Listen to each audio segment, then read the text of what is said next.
नमस्कार, विचार मंथन में आपका स्वागत है। आज यूपी में दूसरे चरण का मतदान हो रहा है। मतदान तो उत्तराखंड में भी हो रहा है, गोवा में भी हो रहा है। अगर देखा जाए जो उत्तर प्रदेश का मतदान है उसमें काफी घमासान है, क्योंकि एक एक वोट की लड़ाई देखने को मिल रही है।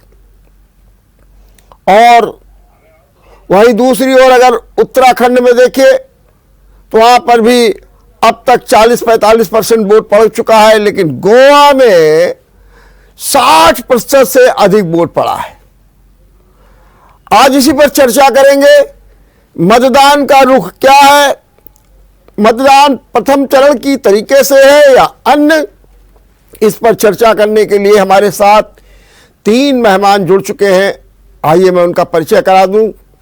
हमारे साथ में है भारतीय जनता पार्टी से अनूप अवस्थी, मैं आपका बहुत बहुत स्वागत करता हूं।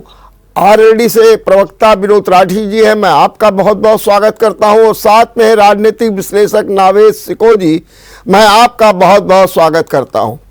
सबसे पहले अनूप जी, अब तक का जो मतदान का ट्रेंड आया है उसमें 51.93% वोट पड़ चुके हैं 3 बजे तक,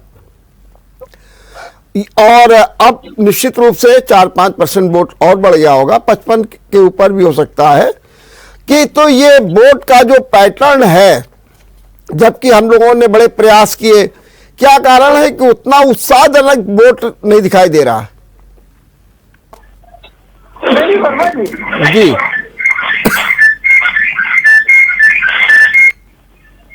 हेलो, हाँ बोलिए बोलिए। प्रथम चरण रहा हो या द्वितीय चरण का आज मतदान जो हमारी 55 सीटों पर हो रहा है जी, हम ये मानते हैं कि भारतीय जनता पार्टी का जो वोट पिछली बार हुआ था उससे कहीं अधिक हो रहा है। ठीक बात है। मैं भारतीय जनता पार्टी के वोट की बात कर रहा हूँ। हाँ ठीक है, क्योंकि उसका कारण है कि भारतीय जनता पार्टी, आपने देखा होगा, 4.5 वर्षों से लगातार जनता की लड़ाई लड़ने के साथ साथ, जनता के मुद्दों को सॉल्व करने के साथ साथ, जन विकास को धरातल पर उतारने के साथ साथ अपने कार्यकर्ताओं को भी चुनावी मोड पर रखती है। और हम चुनाव जीतने के बाद फिर दोबारा चुनाव की रणनीति तय करने शुरू कर देते हैं, चाहे हमारा पूरा संगठन हो या भारतीय जनता पार्टी का कार्यकर्ता हो। और प्रथम चरण में भी जो मतदान हुआ, जो हम लोग को आशा थी, जितने प्रतिशत थी, 2-3% मतदान जो वहाँ कम हुआ, वो कहीं ना कहीं जो मतदान में शिथिलता आई वो वहाँ पर लोकल लेवल पर कुछ रहा होगा। ठीक बात। लेकिन हमारा जो कार्यकर्ता है वो मतदान के प्रति, आपने देखा होगा, हम लोग नारे के माध्यम से, हम लोग संगठन के माध्यम से, कि पहले मतदान फिर जलपान। मैंने आपका मानना ये है कि भाजपा का जो वोट है वो अपना पूरी तरीके से निकला। ठीक है, परसेंटेज कम हुआ हो, ओवरऑल दूसरी बात है, लेकिन भाजपा का जो वोट है वो निकला।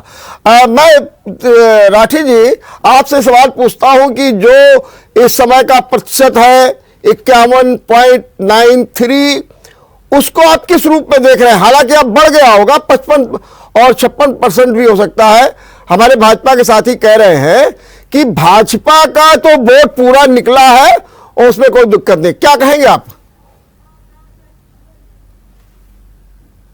है जी, जो अपनी पार्टी के लोग अवस्थी जी कहते हैं कि हमारा वोट परसेंट है, ये गुप्त मतदान है। इसके आपने जो कहा जरूर लगाए जा सकते हैं जी, और मुझे ऐसा लगता है कि 51% है 3 बजे तक। जी, अभी पूरा डेटा आया नहीं है, तो 7 से अधिक 35% मुझे ऐसा हो पाएगा शायद जी। अभी अवस्थी जी कह रहे थे कि हमारा कार्यकर्ता चुनाव के मोड़ में रहता है और पार्टी ने बहुत अच्छे अच्छे काम किए हैं जी। ये जो लखीमपुर में गाड़ी चढ़ाई है किसानों के अच्छे काम की श्रेणी में आता है क्या? जी, अभी 1 सप्ताह पहले छात्रों को लगभग कहा है, ये अच्छे काम में आता है क्या? किसानों को उन्होंने खालिस्तानी पाकिस्तानी कहा था, ये अच्छे काम में आता है क्या? जी। अरे अवस्थी जी जो अच्छा काम किया हो वही बता दो, दूसरा काम नहीं बता दो। और ये जो वोटर है, आपकी बात वोटर भाजपा के खिलाफ वोट कर रहा है। पश्चिम में भी और यहाँ भी, और इतना अच्छा मतदान देखने को मिल रहा है। आप देखना ये गठबंधन के पक्ष में मतदान होगा। मेरा कहना ये है जी, भाजपा के लिए आपको क्या माइनस पॉइंट दिखता है? अगर यूं देखा जाए तो भाजपा ने जिस तरीके से अपनी रणनीति बनाई है, जो मुद्दे जिस तरीके से उठाए हैं, उनको लेकर के आम आदमी तो महसूस कर रहा है कि साहब बड़ी अमन चैन है, हमारी बहन बेटियां रात को भी निकल सकती हैं, और कम से कम योगी ने इतना तो कर ही दिया है कि हम लोग अब शांति से सुरक्षित होकर के जीवन। तो ये आदमी को जब ये चीज मिल रही है, क्यों वो आपके भाजपा के खिलाफ वोट करके आपके पास जाएगा?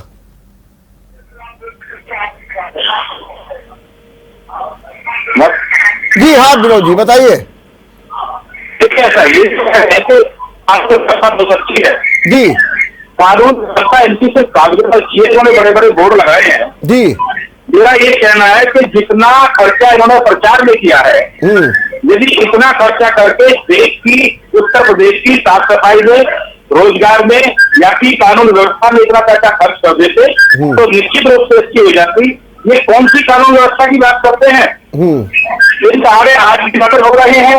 हाथरस में क्या हुआ, गोरखपुर में क्या हुआ, जिस तरीके से बुलडोजर चला रहे हैं, ये मुद्दों की राजनीति नहीं करते। मैं श्रीमान जी आपको बता दूं रमेश जी, ये सिर्फ और सिर्फ नफरत की राजनीति कर रहे हैं, समाज को बांटने की इन्होंने राजनीति की है। विनोद जी ये बताइए। मैंने एक जी क्या था, अंदर की, गर्मी की, पैराना, ये बात बोली है।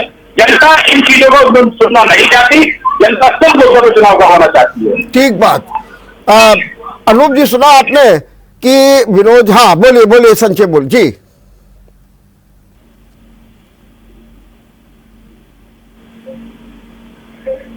हाँ अनूप जी अपनी आवाज बताइए, बोलिए जी।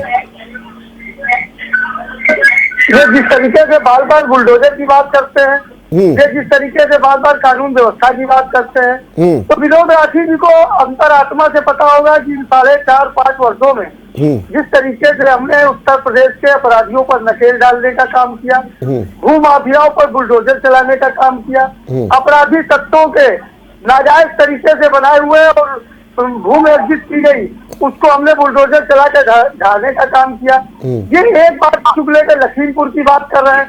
लखीमपुर में जिस तरीके का प्रकरण हुआ, किसानों के साथ जो भी हुआ, जो भी दोषी होगा, कोर्ट का निर्णय है। लेकिन आपने देखा होगा, हिंदुस्तान की सरकार हो या उत्तर प्रदेश की सरकार हो, हमने केंद्रीय मंत्री के पुत्र को भी जेल में डालने का काम किया। हमने किसी को बचने का काम इस उत्तर प्रदेश के अंदर नहीं किया। अभी अपराध की बात कर रहे थे राठी साहब, अभी जिन क्षेत्रों में चुनाव बर्बादी संपन्न हुए हैं, जिन क्षेत्रों में हो रहे हैं, उस पर कानून व्यवस्था की क्या स्थिति, यही राष्ट्रीय लोक दल के लोग सरकार के खिलाफ खड़े हो गए थे। 2012 से लेकर 2017 तक जिस तरीके से वहां पर हमारे जाट भाइयों के ऊपर अत्याचार हो रहा था, जिस तरीके से वहां पर हमारे गुर्जर भाइयों के ऊपर अत्याचार हो रहा था, आज जब हम देश में हिंदुत्व की बात करते हैं, ये कहते हैं कि हम राष्ट्र की विचारधारा को जोड़ने का काम करते हैं, तो ये आज उस दल के साथ खड़े हैं जिन्होंने नफरत की राजनीति, जिन्होंने राष्ट्र विरोधी तत्वों के साथ हाथ मिलाया, जिन्होंने राष्ट्र के खिलाफ खड़े रहे। राठी जी जरा मुझको ये समझाइए कि आज के दूसरे चरण के चुनाव में क्या मुद्दा चला है? क्या कोई मुद्दा चला भी है कि नहीं चला है? जातिवाद चला है, ध्रुवीकरण चला है, धर्म चला है, क्या चला है मुद्दा? जनता ने किस आधार पर वोट दिया है?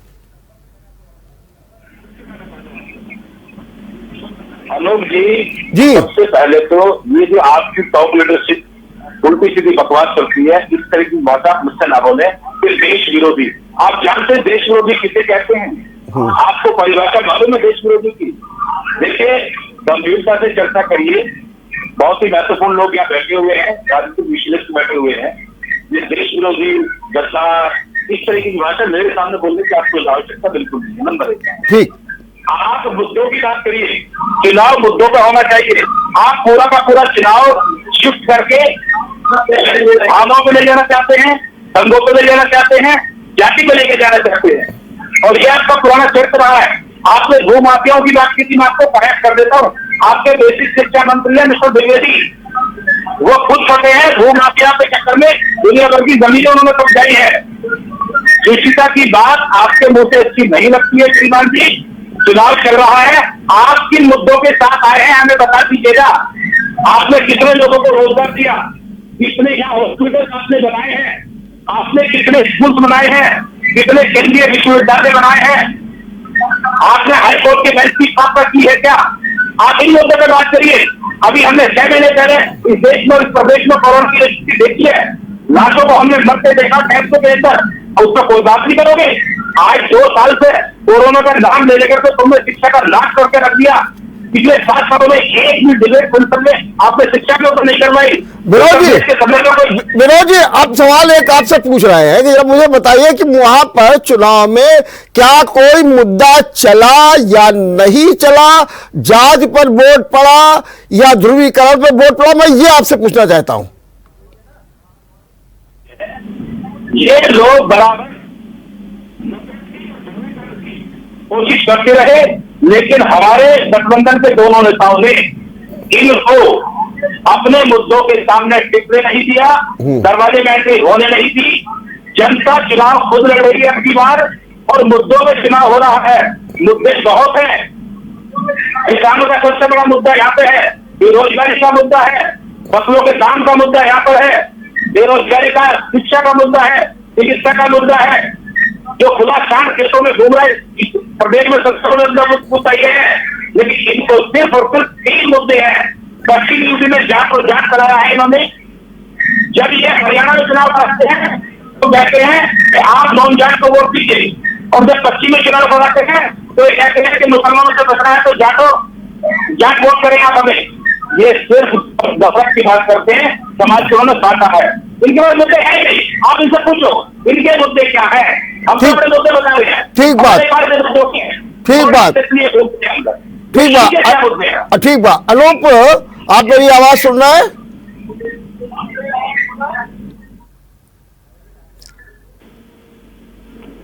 अनूप सिंह से मेरा संपर्क जरा टूट गया है। अब अच्छा विनोद जी, ये भी बताइए कि वहां पर गन्ना बेल्ट है और गन्ना का एक बहुत बड़ा मुद्दा भी है। क्या गन्ने का मुद्दा इस चुनाव में चला कि नहीं चला?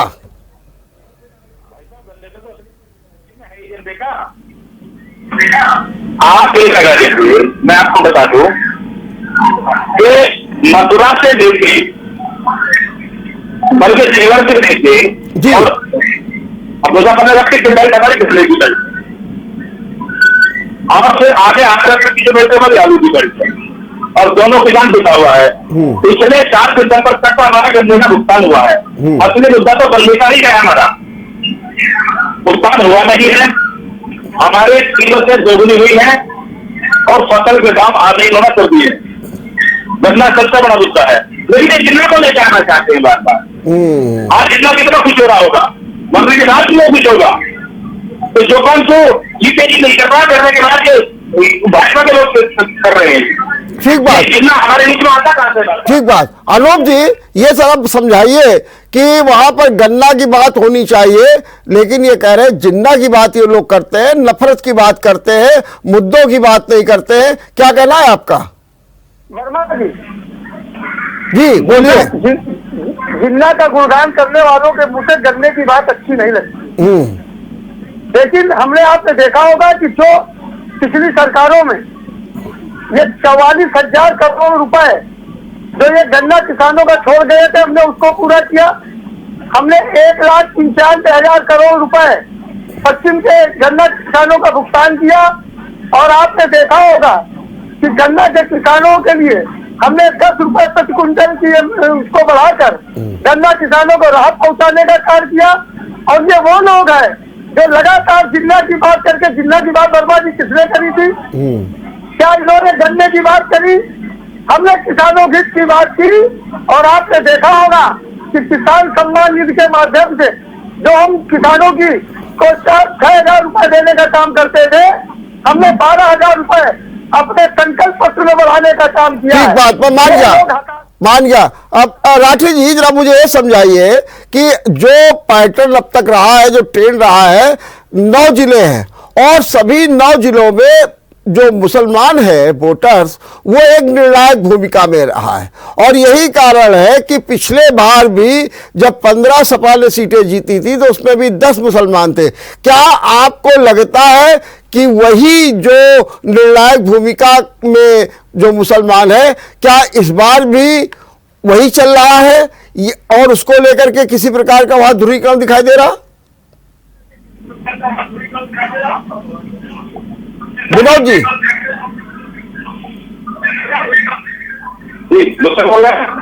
जी हाँ विनोद जी बताइए।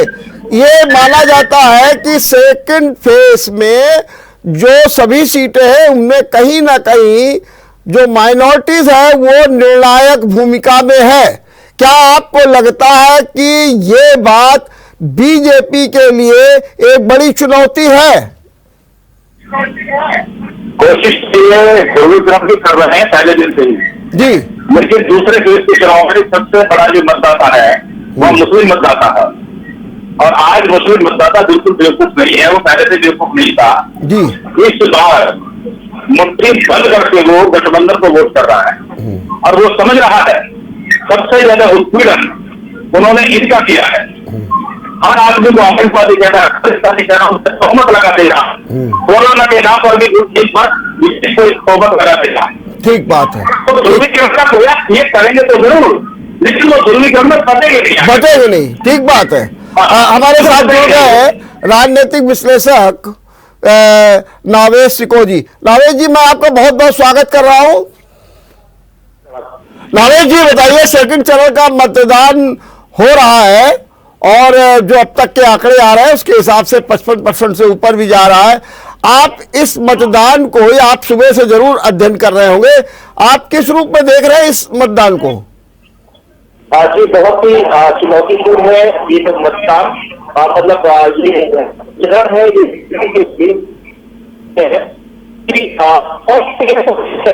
जो है यहाँ पर कहीं ना कहीं किसानों का बहुत है के विरोध में एक माहौल बना हुआ आंदोलन हुआ था जहाँ इसके आज इसके अधिकांश ऊपर उनकी आवाज करते हैं और बहुत लंबा संघर्ष है।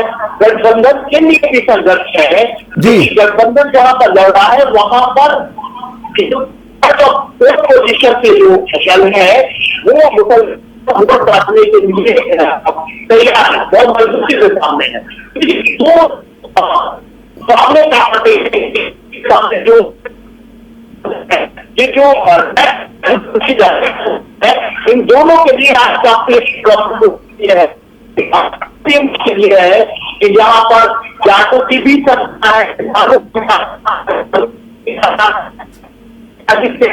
निकालना भाजपा के लिए चुनौती है। क्योंकि जो मुस्लिम है और ओबीसी की पार्टी ने अधिकांश मुस्लिम कैंडिडेट खड़े किए हैं और बहुत ही ताकतवर तरीके से लड़ने की कोशिश की है। ऐसे में सपा को जो देश वहां का आधार वोट बैंक है जहाँ पर 50% लगभग मुस्लिमों की मैं बात कर रहा हूँ, वहां पर अगर वोट कट जाते हैं तो भाजपा के आसान हो जाएगा। ठीक बात है, ठीक बात है, आपकी बहुत सही बात है।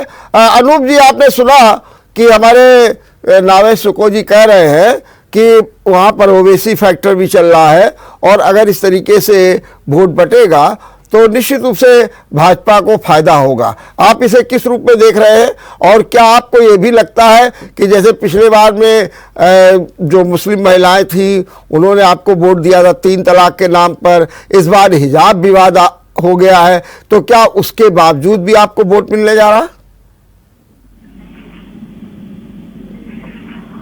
हेलो, हाँ अनूप जी बताइए।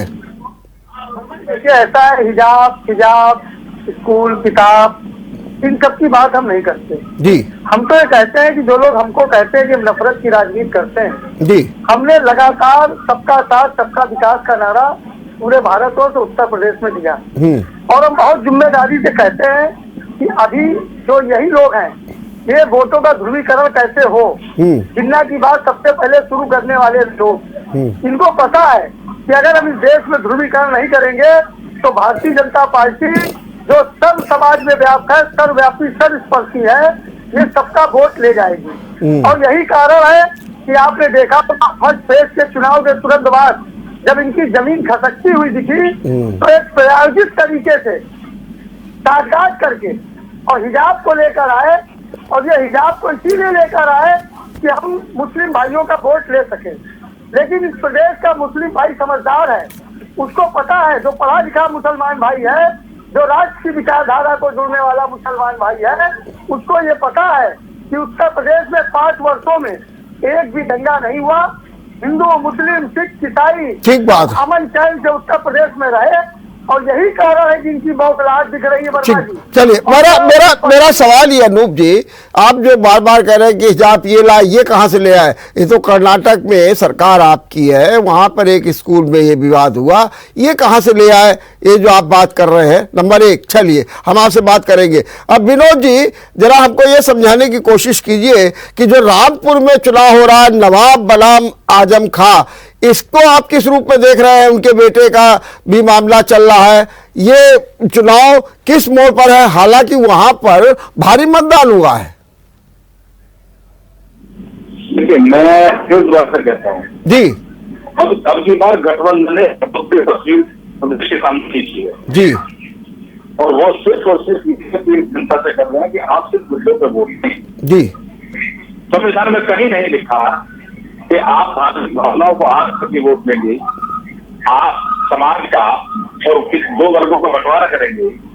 उसमें सिर्फ ये लिखा है कि आप अपने मुद्दे बताएंगे, आपके मुद्दे क्या हैं, और मुद्दों पर वोट होगा। ये जो कह रहे हैं कि मुस्लिम भाई, आज मुस्लिमों को भाई कह रहे हैं, हमारे साथ से 400 विधानसभा सीटें उत्तर प्रदेश में है, इन्होंने कितने मुस्लिम भाइयों को टिकट दिया है? पूछो इससे, 0। और जब कोरोना आता है तो किसी को तोहमत लगाते हैं कि फला मुझे कोरोना फैल दिया, और उसके बाद तोहमत लगा के समाज में छोड़ देते हैं। ये किसी को बोलते तो देश चोरी हो, तो जानते हैं, सरकार को समझते हैं, यदि कोई है तो उस पर कार्रवाई करिए, ठीक बात है, FIR सुनिश्चित करिए, कोर्ट तक रखिए। लेकिन पीली कैंप में बैठकर सड़क पर खड़े होकर किसी को देशद्रोही बोले थे तो आपको वोट की चौक से उसका जवाब दिया जाएगा। ठीक बात।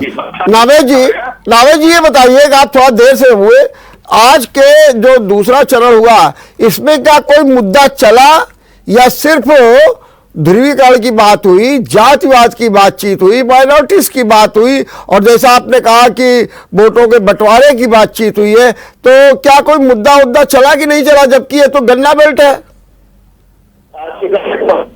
जी, पश्चिम का जवाब बातचीत है जी,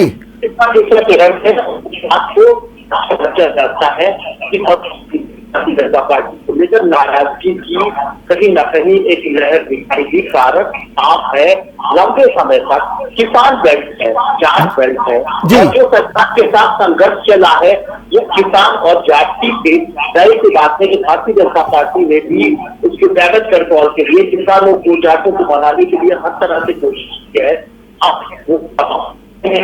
क्या उसका एक बार फिर भारतीय जनता पार्टी के ऊपर विश्वास बन गया है? वो अपनी आते हैं क्योंकि किसानों का सरकार के साथ लंबा जान मान का नुकसान हुआ। उसके बाद भाजपा ने एक तरह से अप्रत्यक्ष रूप से बात को स्वीकार भी किया। प्रधानमंत्री जी के लिए साफ कहा कि हम किसानों को नुकसान है, हमारा कम्युनिकेशन कमजोर था और उन्होंने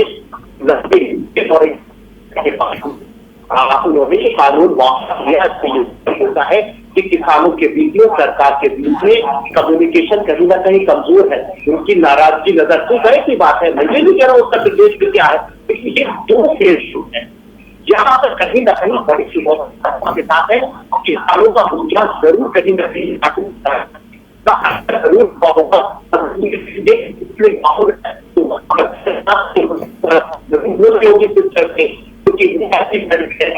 समाजवादी पार्टी के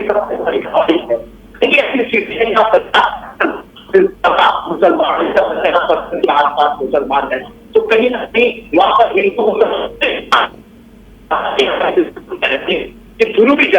ध्रुवीकरण का आरोप हर दल पे लगता है। एक दूसरे के ये आरोप लगाती है, चाहे समाजवादी पार्टी हो चाहे भारतीय जनता पार्टी हो।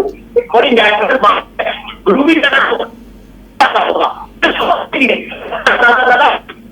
ठीक बात।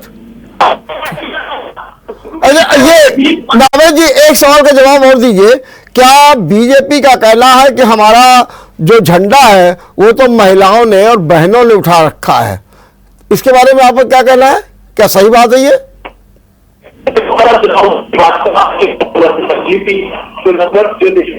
जो क्षेत्र देखे गए कहाँ पर कैसे वोटे हुई, क्या आधार पर भाजपा ने ये कई कर देखा कि जहाँ मुस्लिम बहुल लोकसभा सीटें थी वहां पर मुस्लिम वहां पर मतलब जो नॉन मुस्लिम वोटर थे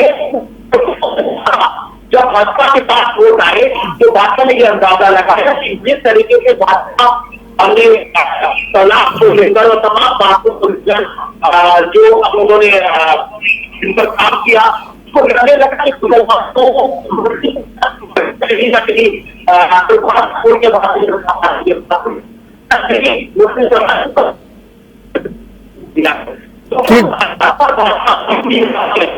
और उनको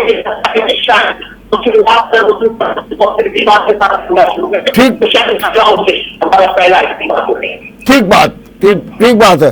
राठी जी, मैं आपसे अब सवाल पूछना चाहता हूं कि जरा हमको ये भी समझा दीजिए कि सपा और जो रालोद का गठबंधन है ये क्या अचीव करने, क्या पुरानी ही जितनी सीटें थी उन्हीं को प्राप्त करेगा या उसमें इजाफा होगा? क्या बीजेपी 38 का जो आंकड़ा था वो पूरा कर पाएगी, ये जरा समझाइए आप, और कैसे? नहीं, इस बार गठबंधन को वोट शेयरिंग भी फालतू मिलने जा रहा है और सीटें भी फालतू मिलने जा रही है जी। उसका सीधा सीधा कारण है, जहां पे दूसरे चरण का चुनाव है वहां पे एक बड़ा जो वर्ग है वो ग्रामीण क्षेत्र में रहता है और यकीन मानिए पिछले 5 वर्षों में ग्रामीण क्षेत्र के लोगों को बहुत बड़ी समस्याएं रहती हैं। उनकी सबसे बड़ी समस्या थी कि पूरी घास किसान खेतों में बिताता था, उनकी हल्की फसल को पशु ही नष्ट कर देते थे। बिजली का बिल 3 गुना हुआ है, डाई और यूरिया 2 गुना बढ़ा है, डीजल कपोदेश 1.5 गुना बढ़ा है। ये सारे मुद्दे हैं जिन मुद्दों को लेकर के हम जनता के बीच गए हैं। ठीक बात। आलोक जी, आपने जो पिछले बार ये 55 सीटों में 38 सीटें प्राप्त की थी और 15 सपा को मिली थी, 2 सीटें जो है कांग्रेस ले गई थी, क्या आप उसी को दोहराने जा रहे हैं या फिर कहीं ना कहीं कोई इजाफा होगा, और होगा तो क्यों होगा? नहीं, देखिए वर्मा जी, जिन विकास और जन कल्याणकारी मुद्दों को लेकर हमने 4.5-5 वर्षों तक जनता के बीच रहे, हमने जनता की मूलभूत समस्याओं को बहुत तेजी से उसको ठीक किया। हमने जनता के हर सुख दुख में खड़े रहने के साथ साथ इतनी बड़ी कोरोना की महामारी में हम जनता के साथ कंधे से कंधा मिलाकर खड़े रहे। हम जनता को अपराध से ग्रस्त उत्तर प्रदेश था उसको अपराध से मुक्त कराने का काम किया। जनता के बीच में जो जनता में त्राईमाम थी गुंडे मवालियों से और जो अपराध थे, और जिस तरीके से भूमाफिया और गुंडे समाजवादी पार्टी की टोपी लगाकर अपराध कर रहे थे, और आज भी अभी आपने देखा होगा कि एटा में जिस तरीके से पत्रकारों की निर्मम पिटाई का एक मामला सामने आया है, ये समाजवादी पार्टी के तमंचावादी लोग, और ये आप देख रहे हैं कि जिस तरीके से ये बात करते हैं, जिस तरीके से ये उत्तर प्रदेश को फिर से उसी अपराध पे झोंकना चाहते हैं, मैं बहुत जिम्मेदारी से कह रहा हूँ 10 मार्च को बुलडोजर तैयार है, बुलडोजर से निपटेगा। इनको अभी जो अत्याचार करना हो जनता के साथ या प्रशासन के साथ कर रहे हैं। अनूप पहले बताइए कि कितनी सीटें आप इजाफा करने जा रहे हैं 38 में, ये बताइए पहले। 38 सीटें हमने पिछली बार जीती थी जी, और हमने जिस तरीके से उत्तर प्रदेश की जनता के मान सम्मान स्वाभिमान को आगे बढ़ाने का काम किया, हम जनता के साथ खड़े रहे। हमको आशा और नहीं पूर्ण विश्वास है कि ये जो 55 सीटों पर मतदान हो रहा है इसमें हम 38 से अपनी सीटें 45 करने जा रहे हैं। ठीक बात, बहुत अच्छी बात। नावेद जी, कितनी सीटें मिलने जा रही है? क्या बीजेपी पुराना रिकॉर्ड दोहराने जा रही है या फिर कहीं इसमें कुछ ऊपर नीचे आपको दिखाई दे रहा?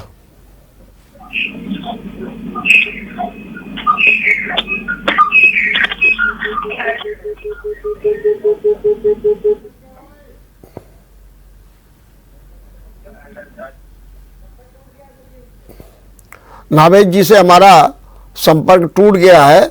नावेद जी कुछ बता रहे हैं लेकिन कुछ ऑडियो की सिस्टम के कारण स्थिति थोड़ा सा वो है। नावेद जी, आपको मेरी आवाज आ रही है?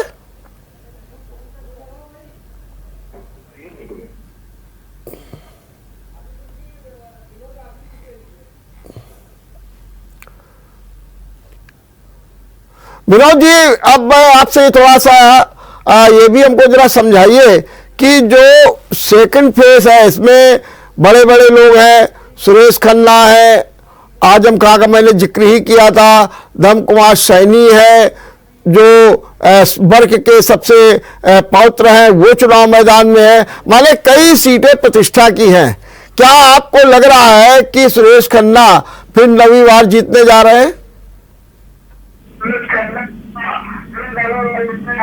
नहीं, देखिए, सवाल सुरेश खन्ना के जीतने का नहीं है। सवाल ये है कि ये किस विचारधारा के साथ, किस मुद्दों के साथ।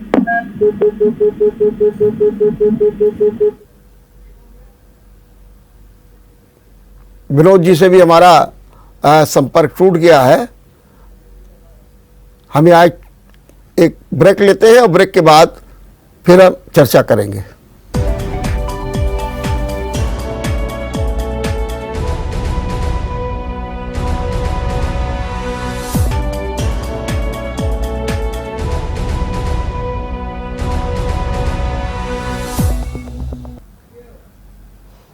ब्रेक के बाद आपका एक बार फिर स्वागत है। हम ताज़ा अपडेट ले रहे हैं अपने मेहमानों से दूसरे चरण के मतदान का।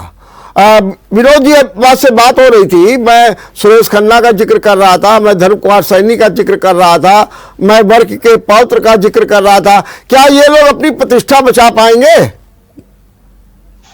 जब इन्होंने किसानों की और कमेरों की प्रतिष्ठा ही नहीं रखी तो ये किसान और कमेरों की प्रतिष्ठा क्यों रखेंगे? लोकतंत्र में व्यक्ति की प्रतिष्ठा नहीं होती है। लोकतंत्र में जनता की प्रतिष्ठा होती है, जनता ही प्रतिष्ठा बनाती है और जनता ही उनकी प्रतिष्ठा को धूमिल कर देती है। इनका नंबर आ गया है, इनकी प्रतिष्ठा धूमिल होने जा रही है। इन्होंने किसान कल्याण के लिए एक भी बात ये बता दें कि उन्होंने किया क्या है ऐसा। जब किसान अपने दर्द को लेकर के गाजीपुर बॉर्डर में बैठा था, कैसे कैसे लाख के उन्होंने किसानों के ऊपर लगाए हैं।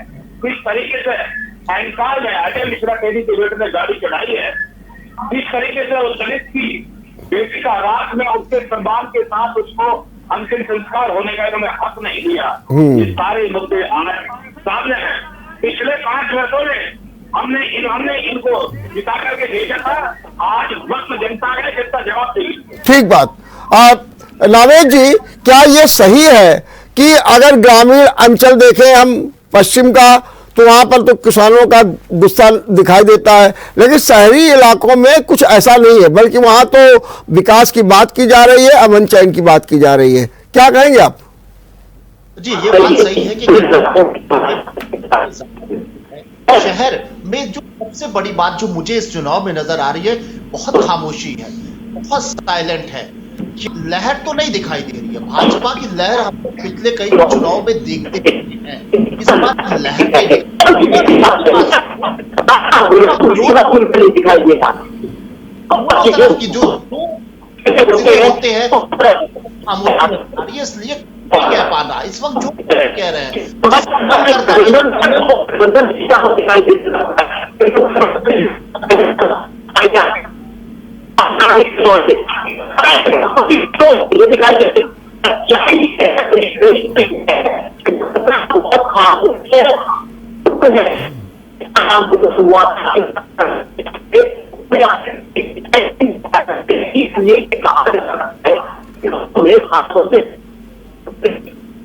ठीक बात, ठीक रावत जी। अनूप जी, मेरा आखिरी सवाल आपसे यह है कि पहले चरण का मतदान और अब दूसरे चरण का मतदान, दोनों में आप क्या फर्क पाते हैं? देखिए वर्मा जी, पहले चरण का मतदान और दूसरे चरण के मतदान की बात नहीं है। मैं बार बार ये कह रहा हूँ कि हमारा जो वोटर है, जो हमारी योजना रचना थी और जो हमने जनता के बीच में काम किए थे, उन पूरे कामों के सारे अपने कार्यकर्ताओं के बूते के सारे और जिस तरीके से अपराधियों पर नकेल कसने का काम उत्तर प्रदेश में पूर्व योगी आदित्यनाथ जी महाराज ने किया, अरे काम जनता देख रही है और कमल तो बटन दबा रही है। अरे हमको ये बताइए, फर्क बताइए दोनों में। हेलो, मैंने कहा दोनों में फर्क आपको क्या नजर आ रहा है? इनके पास कोई विजन नहीं, इनके पास कोई अरे एजेंडा आप बताइए कि पहले चरण के मतदान और इस चरण के मतदान में आपको क्या फर्क दिखाई दे रहा है, इतना बताइए ना। फर्क ये है कि जो 5 वर्षों में गुंडा राज कायम था उसको हमने खत्म किया, किसानों की बदहाली को हमने खत्म किया, हमने हर जनमानस के लोगों को प्रधानमंत्री आवास दिया, हमने उत्तर प्रदेश को गंगा मुक्त किया। नहीं माने पहला वाला अच्छा था कि ये दूसरा वाला आज अच्छा है, इतना बताओ। अच्छा बताओ। पहला भी अच्छा था और दूसरा उससे भी अच्छा है। उससे भी अच्छा। बहुत बहुत धन्यवाद अनूप जी, बहुत बहुत धन्यवाद विनोद जी, आपको बहुत बहुत धन्यवाद और नावेद जी आपको बहुत बहुत धन्यवाद। कुछ ऑडियो की प्रॉब्लम के कारण बहुत सी चीजें स्पष्ट नहीं हो पाई, लेकिन फिर भी आप लोगों को बहुत बहुत धन्यवाद और निश्चित रूप से परिणाम बताएंगे 10 मार्च को क्या होगा, पहला चरण कैसा है और दूसरा चरण कहते हैं। देखते रहिए विचार मंथन। नमस्कार।